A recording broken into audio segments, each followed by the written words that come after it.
Hello, welcome, and thanks for joining us today for the next webinar in our What's New series. In today's webinar, we'll cover some of the newest features in Microsoft 365 that you can implement in your business, as well as covering some of the brand new features that are coming up in the next few months. As always, don't feel like you need to make notes or take it all in straight away, as we'll be sending out a recording of the webinar and a follow-up fact sheet. Also, if you have any questions, then please feel free to drop them into the Q&A box at the side at any time. I'll do my best to keep an eye on those as we go along, but there's also going to be dedicated time for questions at the end of the webinar. Okay, so our agenda for today. Trackable newsletters are coming to new Outlook and the web version. Teams Facilitator agents will be able to take live notes in meetings and chats. Participants in Teams meetings are going to be able to request collaborative annotation sessions. Teams is to get a new microphone volume indicator, and your file open preferences within Teams are set to be extended to more 365 apps. And then lastly, what's next? As always, it's good to see so many of you coming back and joining us again, and welcome, of course, to all of the new faces too. Let's start with a quick introduction to Bedroq. My name is Craig Mundy, and I'm the Marketing Campaign Executive at Bedroq. You might also recognize my voice from other videos on our website or YouTube channel. Now, Bedroq is an IT managed service provider and Microsoft Solutions partner for modern work. And this means that most of the IT that we implement is based on the Microsoft stack. So that includes things like Microsoft 365 and Teams, Azure, etc. We're also experts in secure, resilient networks and managed IT solutions where high performance is critical. We work with organizations that have some of the highest security requirements in the UK, and we manage mission critical IT and operational technology for those highly regulated organizations.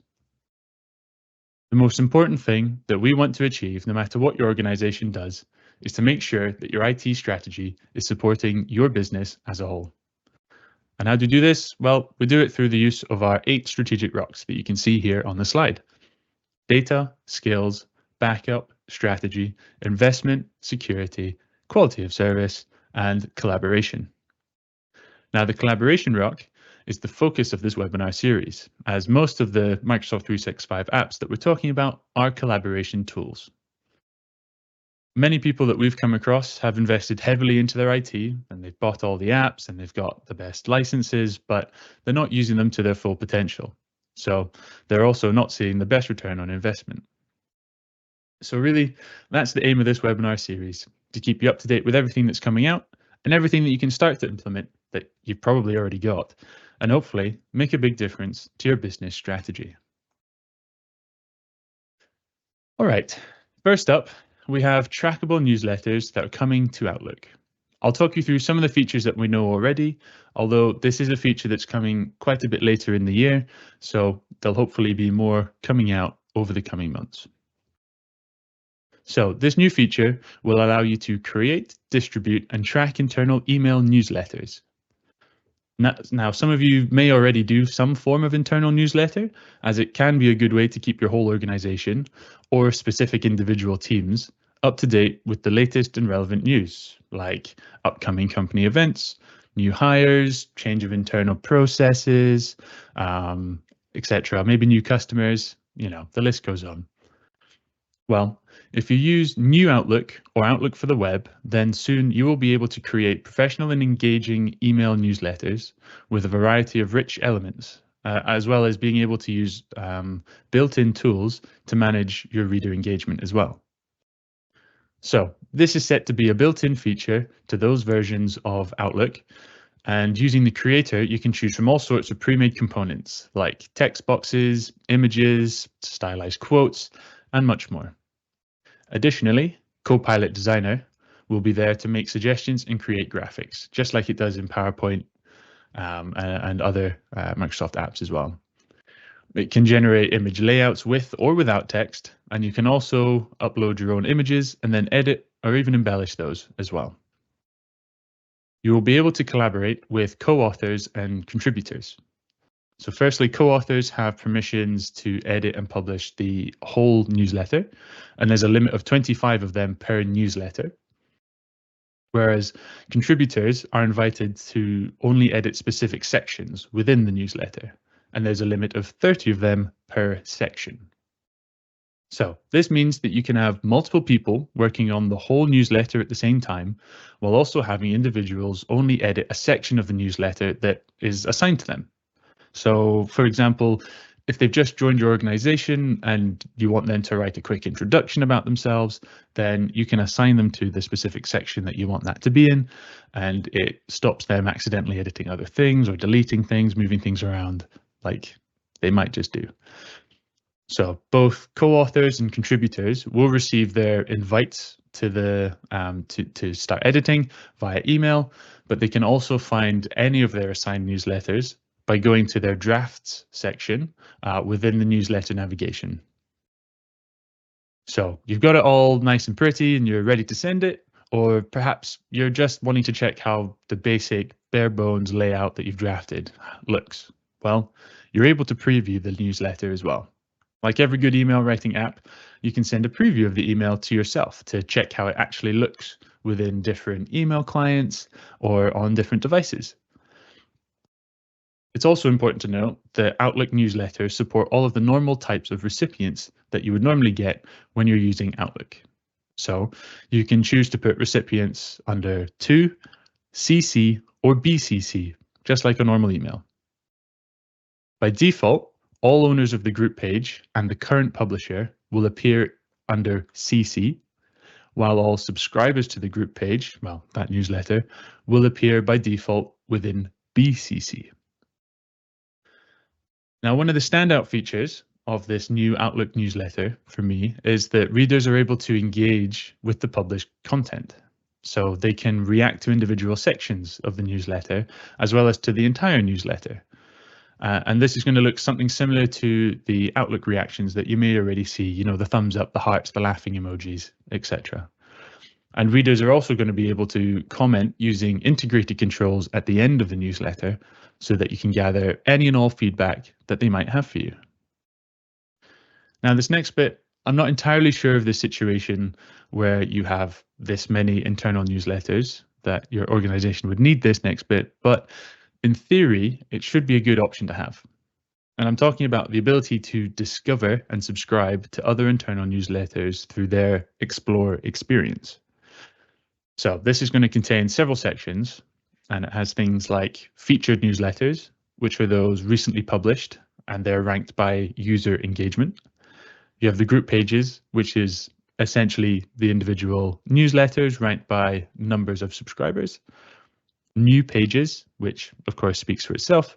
And then there's subscribed pages, which has any of the newsletters that you've personally subbed to. Now, I mentioned that they're trackable newsletters. So with regards to that, you'll be able to get some analytics from each of the individual newsletters. So this will include things like the number of times it was opened via email or via the newsletter app, or both. And of course, you'll be able to see the number of reactions, as well as what sections the reactions were related to, and the comments that can be left by the readers. So I know that was a lot of information I've just thrown at you there. So if you do have any questions, please just fire away. As I said at the beginning, there's limited information about this at the moment because it is coming later in the year, but I'll do my best to answer them. This strikes me as a good feature in principle, as it can allow your organization and teams to set up their own newsletters for sharing content and information. And we all know how important communication is, especially across the different silos in your organization. I do worry that perhaps some companies might take it too far and end up drowning in information and even more emails that people simply don't have the time or the headspace to actually read. However, if it is controlled correctly by your IT admins only letting certain people create these newsletters, and if it's done in a timely manner, so not spammed out every other day, I could see this being a really popular update, as it is I don't know, I think it has the potential to save you having to subscribe to different newsletter or email services, you know, things like MailChimp, while you can also avoid the walls of text that a normal email can easily become when you're trying to share updates. As I've alluded to a few times, unfortunately, we do have to wait a little bit for this update as it's due from early August to early September this year. But hopefully, Microsoft will share more details over the coming months. And as always, if you'd like me to explore Outlook newsletters in the future, then just let me know and I can play around, show you how to set them up, etc. more thoroughly. And I can do that down the line. All right, next, let's talk facilitator agents in Microsoft Teams meetings. I've briefly talked about agents in the past when Microsoft first started to talk about them, they first announced them. And they're clearly the new thing that Microsoft wants everyone to focus on. But basically, Microsoft describe an agent as an AI companion that is based on the Copilot AI that you can set up to help with repetitive tasks and other useful bits and pieces as well. Within the context of this update, however, the Microsoft Teams Facilitator agent will create notes within your Teams meetings and Teams chats. It'll create and maintain live and up-to-date summary of important information as the conversation happens. Now, to be able to enable this, there's a couple of options. Firstly, when you're setting up the meeting invitation, you can simply toggle the AI generated notes option to be on, and then continue setting up your meeting with your agenda and your participants, etc. Now, the other option, if the meeting has already started, well, you can head up to the Notes side panel by clicking the Notes button in the top right-hand corner of the window, and then click on what looks like a couple of little stars at the top right of the panel. And then again, that'll toggle AI generated notes on. And this method will notify everyone in the chat that this has been turned on. Within the same Notes panel, you will see the live notes being generated as the discussion happens. And these notes are going to be organized by topic, and they're also going to include a list of any follow-up tasks and who they're going to be assigned to. Now, as far as I can tell, everyone is able to see and collaborate on the notes at any time throughout the meeting while the agent is generating the notes as well. So say if a date is changed or if another person needs to be assigned to a task, you can just click into it and edit the details there. Now, once the meeting is over, you can click on the Recap tab to access these notes and action items at any time. Now, depending, as always, on the accuracy of the note-taking, this could be a brilliant update that allows everyone in the meeting to focus solely on discussing the topic at hand, rather than having to take notes and potentially miss key details, or to avoid having someone sit in your meeting specifically just to take notes, which I know that we all enjoy when it's our turn to do so. And previously, I've discussed Copilot being able to analyze information on shared screens. So I wonder if these will tie in together at some point so we can get even more detailed notes. Or perhaps that's just wishful thinking from me. But as I mentioned, that's not all. These facilitator agents can also be used within Microsoft Teams chats as well. Now, I'm sure we all know that feeling when you come back from annual leave or sick days, or even just coming out of a meeting, only to be hit by a wall of text and 20+ missed messages, and that's just from one of the chats that you're in.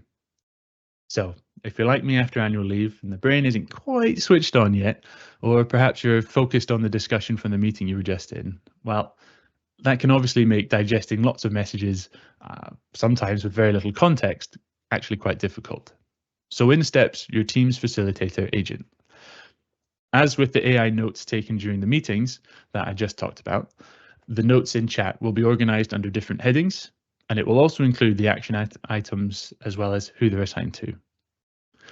So perhaps they've actually just been waiting for you to come back from your break to answer them, and now you're back. You can catch up at a glance and follow up as necessary. So to start generating these notes, make your way to the Notes panel at the right-hand side. The button is right next to the Copilot button, and then toggle the slider to start generating notes. Now, I know you might be thinking that it doesn't sound too different from when I've previously talked about Copilot doing catch-up summaries of missed messages. However, there are some key details that I'll just go through just now. So the notes that are generated by the facilitator are collaborative. So that means that everyone can open up the Notes side panel and see the notes, action items, and things to follow up on as it's being generated, as well as edit them on the fly as the meeting plays out. Again, as I've said, it's real-time note-taking, so this facilitator is more specifically designed to be meeting focused, so hopefully they'll be more accurate. And again, the notes are accessible to everyone.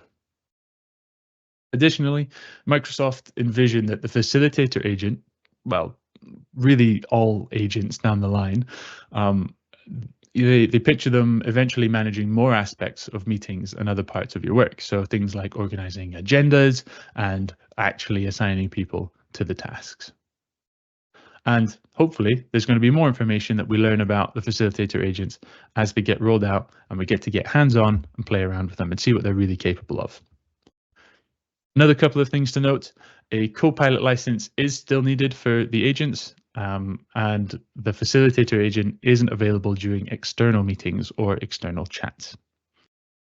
However, if the notes are as clear and accurate as Microsoft make it look in these videos that I've just shown you, then it could lead to some more productive meetings and better collaboration, as it'll ensure that everyone's on the same page during and after the meetings and discussions in chats.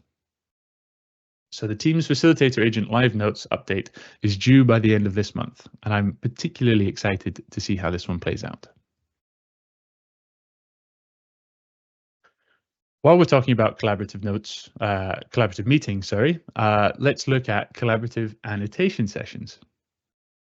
So this has been a feature for a few years now, actually, but in case you don't know, this enables everyone in the meeting to draw, add notes, and type directly onto the shared screen content. So if you're sharing a document, meeting participants can annotate their thoughts about certain sections, or say you're sharing a design or a picture, then they can circle certain areas that they want to highlight, and well, the list goes on. It's a great tool for collaboration, particularly for brainstorming and getting hands-on with the shared content, as it also names the cursors on the screen so you can see who's writing and what they're drawing. So just to be clear, this feature isn't about using the whiteboard feature that gives you a blank whiteboard that you can start to write notes on, but it's about using those same tools to put notes directly onto the shared screen content. So after the rollout, meeting participants who are not sharing their screens will have the ability to request one of these annotation sessions. Whereas previously you had to make sure that the settings were correct for everyone to be able to join in with a pre-planned annotation session.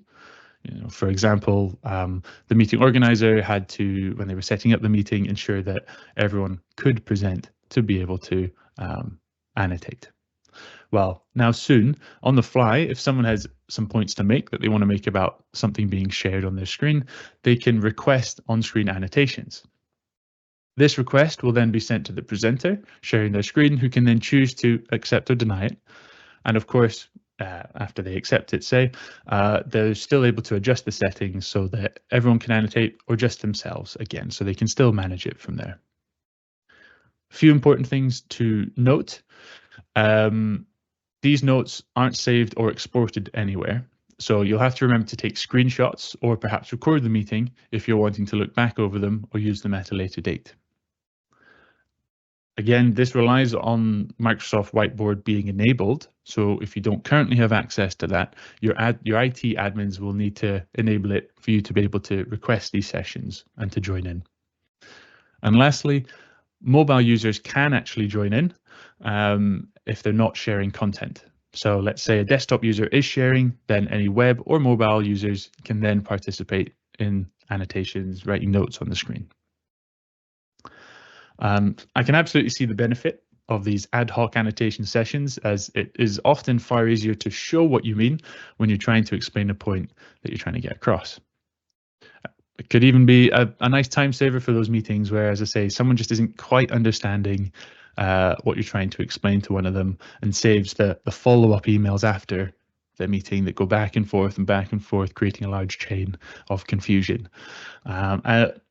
Even on top of that, it might just help people focus more on the meeting itself, be more engaged as the content then becomes interactive. This update is due mid-April to early May.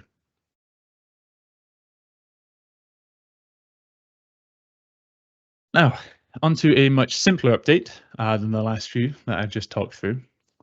Soon, or perhaps like me, you might already even have this feature. Microsoft Teams will have a microphone volume indicator.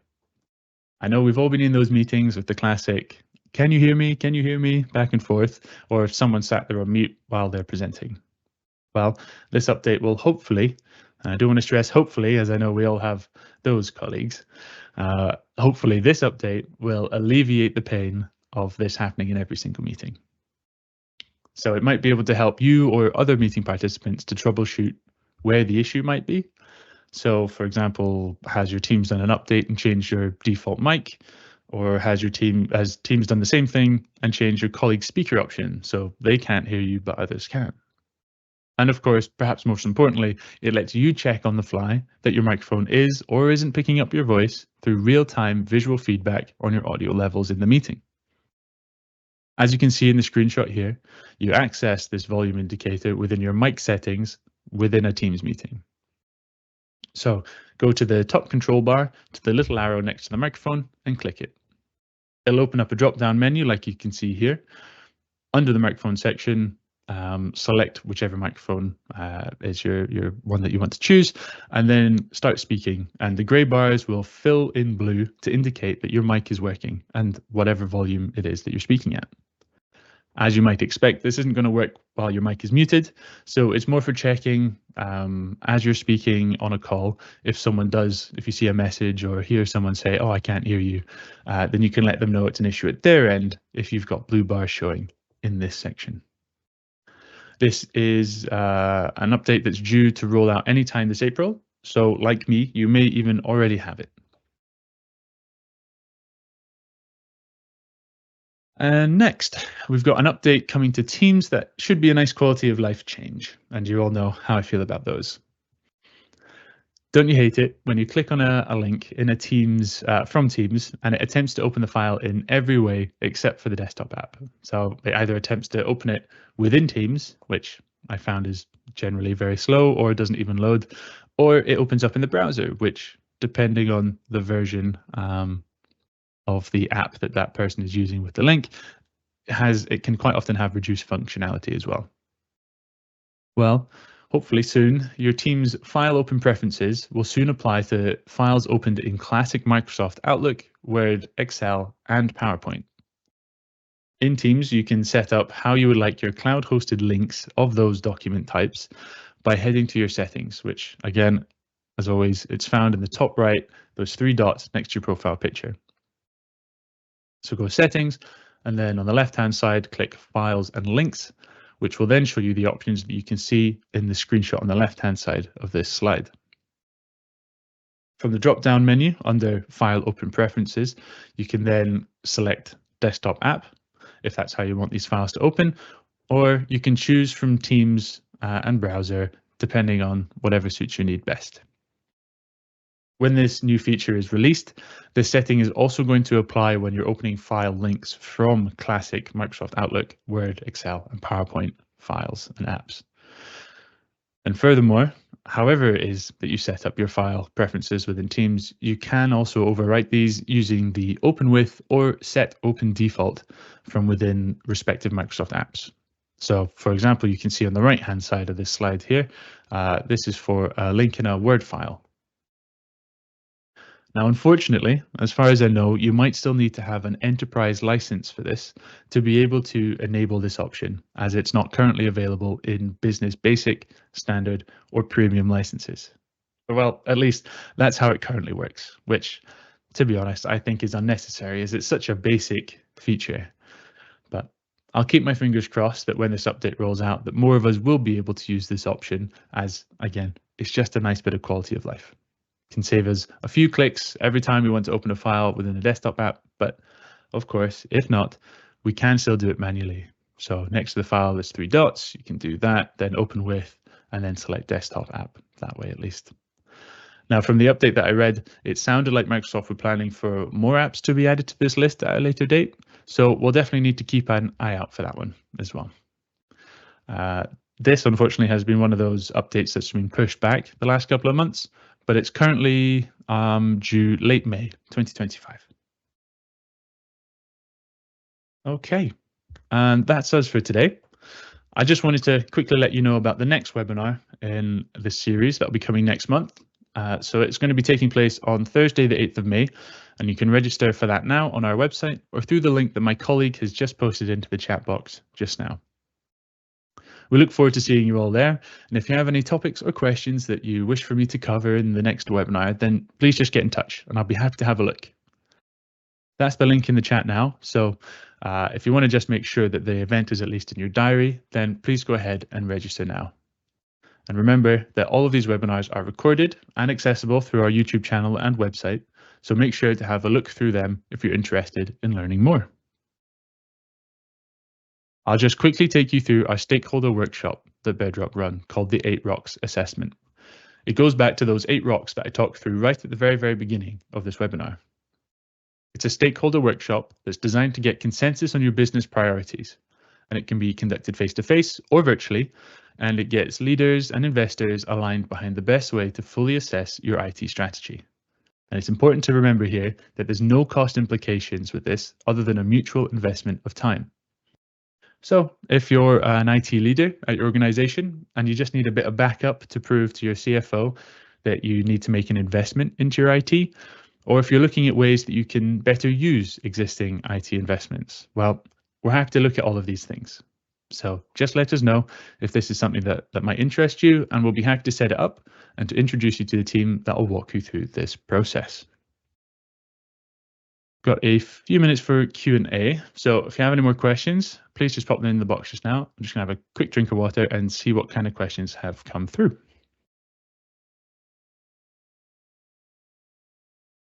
Okay, so David's asked, are trackable newsletters for internal communications only? And yes, as far as I could tell from everything I was reading, they're specifically designed just for your internal ones. But I imagine if there was a push or a request, you know, a want for it, they might extend that to being able to be send them out externally. I think this using them internally might just be able to test the software and the systems that they've got in terms of, you know, pulling in the different elements. So yeah, just internal for now. It's good practice, and we'll see where it comes in the future. And they've also asked, with regards to the Teams Facilitator agent, Copilot Pro license required, and what versions of Teams are required for this.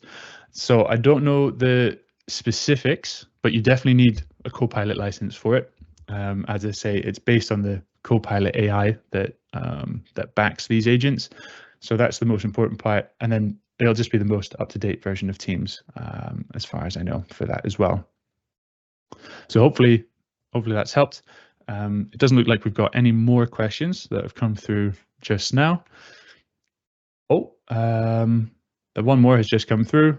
When will trackable newsletters be launching? Goodness, that's a good question. I can't remember now off the top of my head what when I said it was going to be. I think in the next couple of months. 2 seconds. Let me just check my notes. Of course, it's being slow now, as always.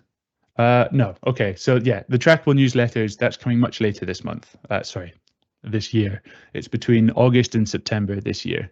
So we'll have a bit of waiting, but as I say, hopefully we'll get some more information about that as we go through the next couple of months. Okay, I think that's everything, all the questions that have come through. But if you have any more questions, perhaps while you're looking through the fact sheet later on, then please feel free to reply to the email that I'll send out with the recording as well. And just a quick note here, apologies in advance as I'm dashing off to a meeting right after this. So for once, I'll be sending out the follow-up email and fact sheet tomorrow rather than this afternoon. So please keep an eye out for that coming through tomorrow. As always, I'll be happy to help with any queries about the content from this webinar or anything else, and we'll look to cover your suggestions in the future as well. So again, thank you very much for joining us today, everyone. I hope you have a great rest of the week, and I look forward to seeing you all again very, very soon. Goodbye.